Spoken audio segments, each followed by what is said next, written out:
Assalamualaikum warahmatullahi wabarakatuh. Salam sejahtera, shalom, Om Swastiastu, Namo Buddhaya, salam kebajikan. Ketemu lagi dengan saya Krisyanto Yin Oni, salam NKRI. Kali ini pertama-tama saya mau ucapkan selamat Natal buat seluruh saudara-saudariku umat Kristiani di seluruh Indonesia maupun di luar negeri atau dimanapun juga ya, yang sedang merayakan hari lahir Yesus Kristus. Selamat merayakan hari Natal. Semoga damai Natal menyertai kita semua. Amin.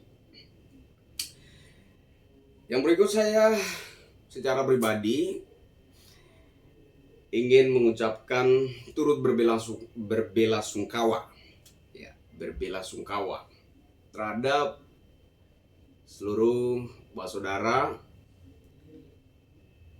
warga masyarakat Papua yang sedang berduka atas berpulangnya Pace Lukas NMB, mantan gubernur Papua.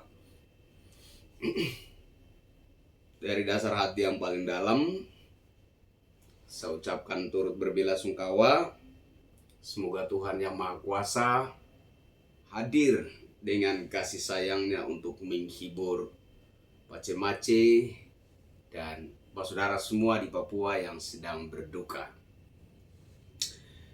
Saya juga mengucapkan turut berbelasungkawa untuk salah satu relawan, bukan berbelasungkawa, nggak meninggal kan ya, mudah-mudahan nggak meninggal ya.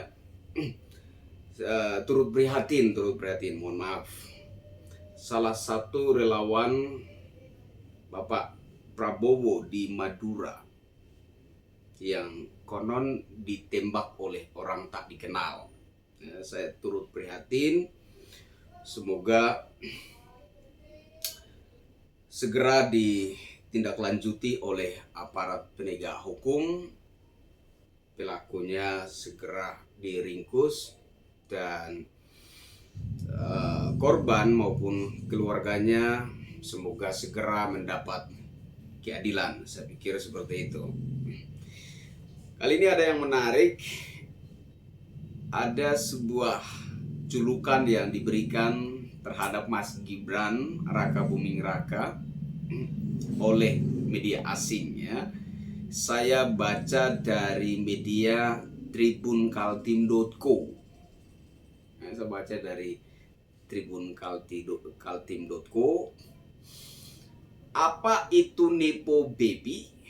Julukan untuk Gibran Rakabuming Raka yang diberi media asing. Ini keren ya.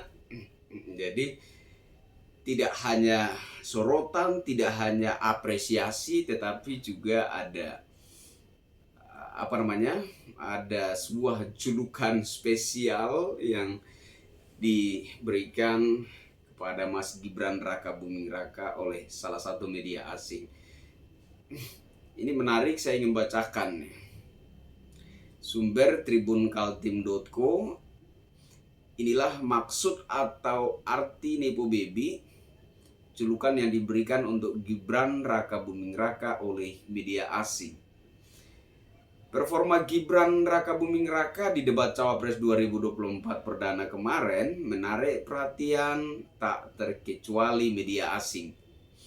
Salah satu media yang menyoroti penampilan Gibran Rakabuming Raka pada debat Cawapres 2024 adalah Al Jazeera. Al Jazeera bahkan memberitakan Gibran mampu menepis stigma tak berpengalaman. Menurut Al Jazeera, Gibran juga sukses menepis stigma bahwa dirinya punya hak istimewa serta mampu bersaing berkat nepotisme.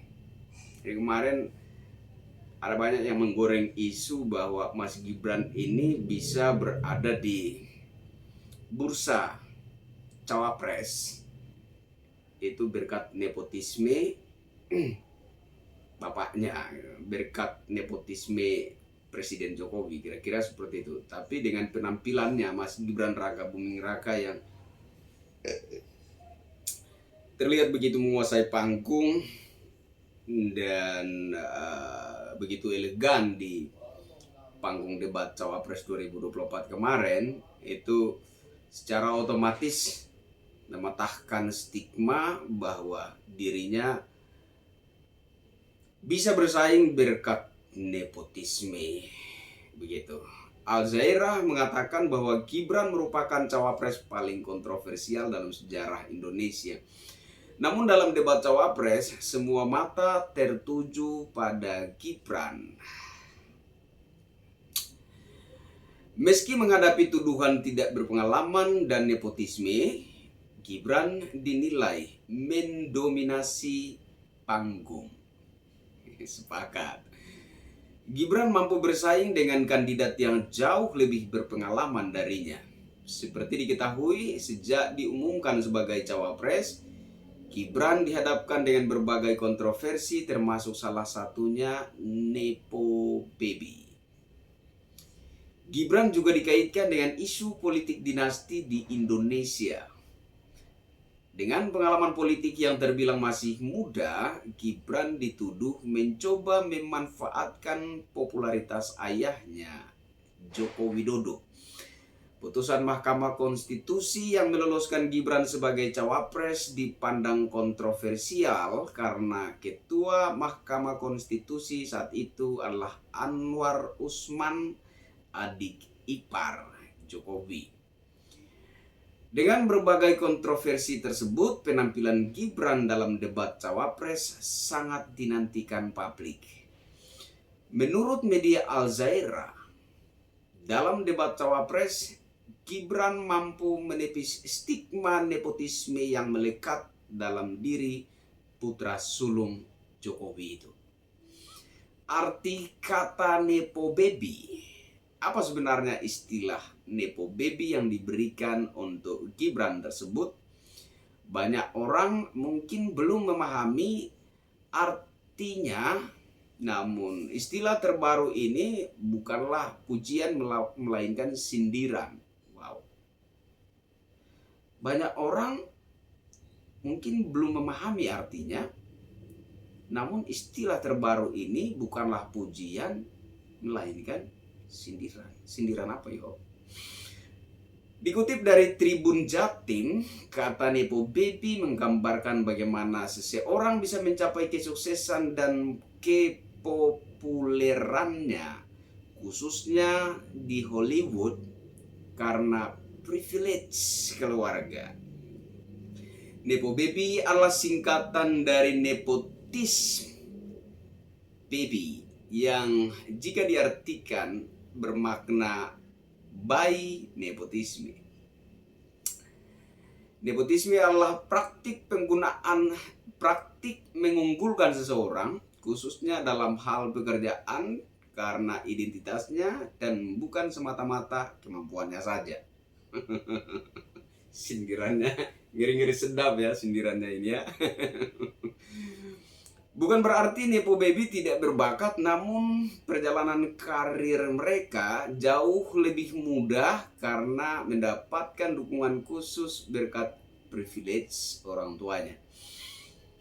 Istilah Nepo Baby pertama kali dipakai oleh pengguna TikTok pada pertengahan tahun 2022 lalu. Kata tersebut dipakai untuk menggambarkan kondisi Hollywood yang penuh dengan nama ternama multi-generasi, baik dalam hal akting, musik maupun modeling. Beberapa pesohor rupanya adalah anak, cucu, keponakan, atau kerabat dari orang terkenal lainnya. Kategori Nepo Baby. One the come up. Kategori ini ditujukan untuk Nepo Baby dari generasi Z yang masih amat muda dan sedang menapaki popularitasnya. Contohnya penyanyi Grace Abrams yang adalah anak sutradara C.C. Abrams dan bintang screen Mason Gooding yang merupakan putra peraih Oscar, Cuba Gooding Jr. dan seterusnya. Dan saya pikir ini nggak penting ya. Saya pikir ini udah nggak penting lagi. Intinya saat ini ada satu gelar ya atau julukan baru yang diberikan kepada Mas Gibran Raka Buming Raka. Dan ternyata julukan tersebut bukanlah bersifat sebuah apresiasi atau sebuah pujian atau sanjungan, melainkan sebuah sindiran yang artinya seorang bayi yang populer karena nepotisme, populer karena berkat nepotisme, gitu. Populer berkat nepotisme, begitu. Nah, terlepas dari semua itu ya,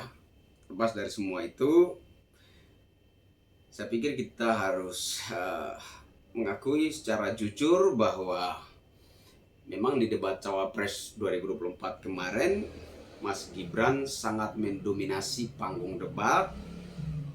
Mas Gibran menunjukkan bahwa dirinya punya kualitas diri dan punya pengalaman yang meskipun belum lama, tapi bukan masalah lama dan barunya, bukan masalah lama dan tidak lamanya, tetapi dalam rentang waktu yang cukup singkat selama memimpin Solo sebagai wali kota, beliau cukup memahami tupoksinya sebagai wali kota, tupoksinya sebagai salah satu pelaksana negara, ya kan?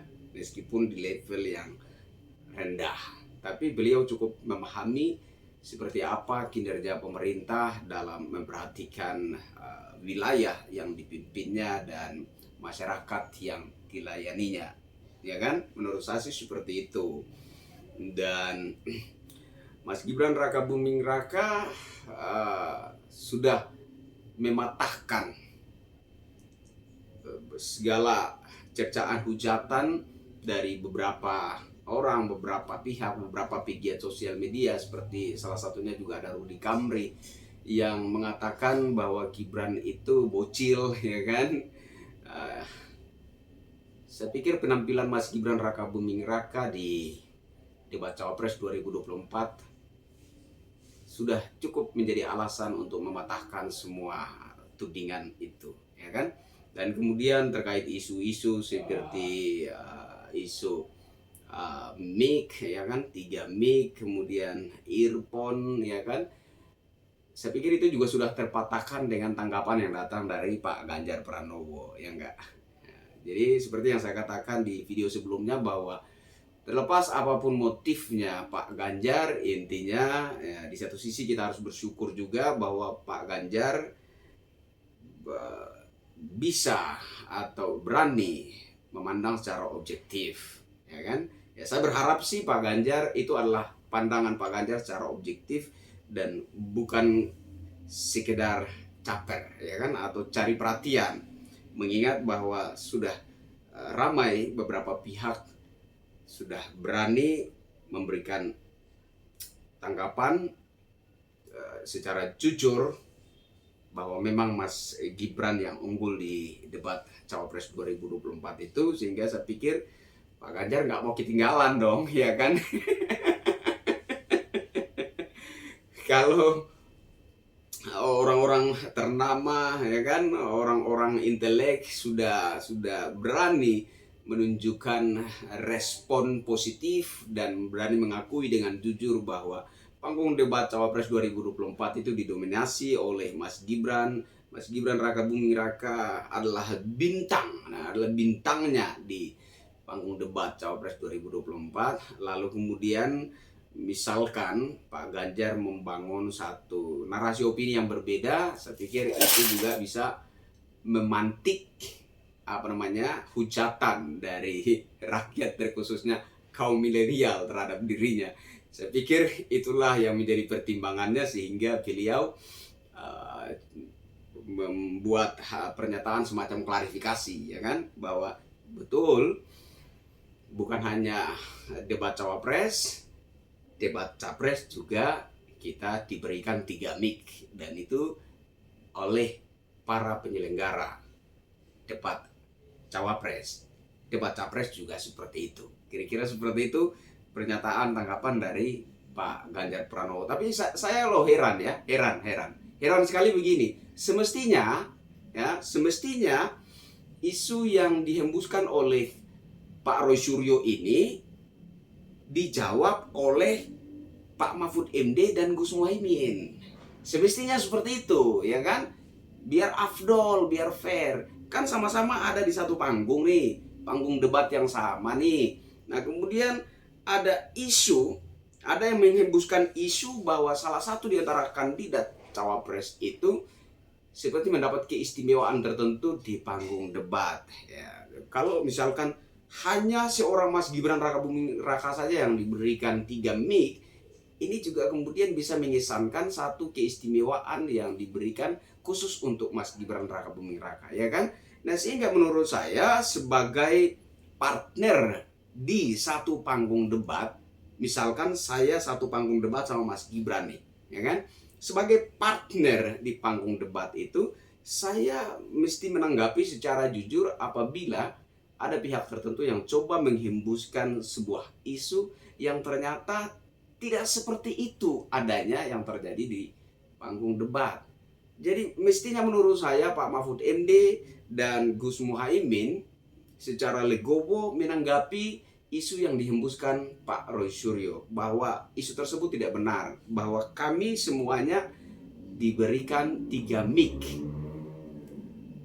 Tidak ada yang mic-nya 1, tidak ada yang mic-nya 2, tidak ada yang mic-nya 3, semua sama, 3 mic.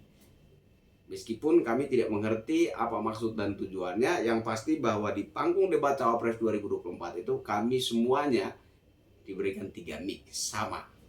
Gitu. Sayang sekali, baik Pak Mahfud MD maupun Gus Muhaimin tidak ada yang menanggapi dan memberi klarifikasi seperti itu. Saya pikir seperti itu ya. Cukup dulu untuk kali ini basa-basi kita. Saya Kristianto Yunoni, sampai ketemu lagi dengan saya di tayangan berikutnya. Wassalamualaikum warahmatullahi wabarakatuh. Salam sejahtera, shalom. Om Santi Santi, Santi Om, Namo Buddhaya, salam kebajikan. Salam NKRI.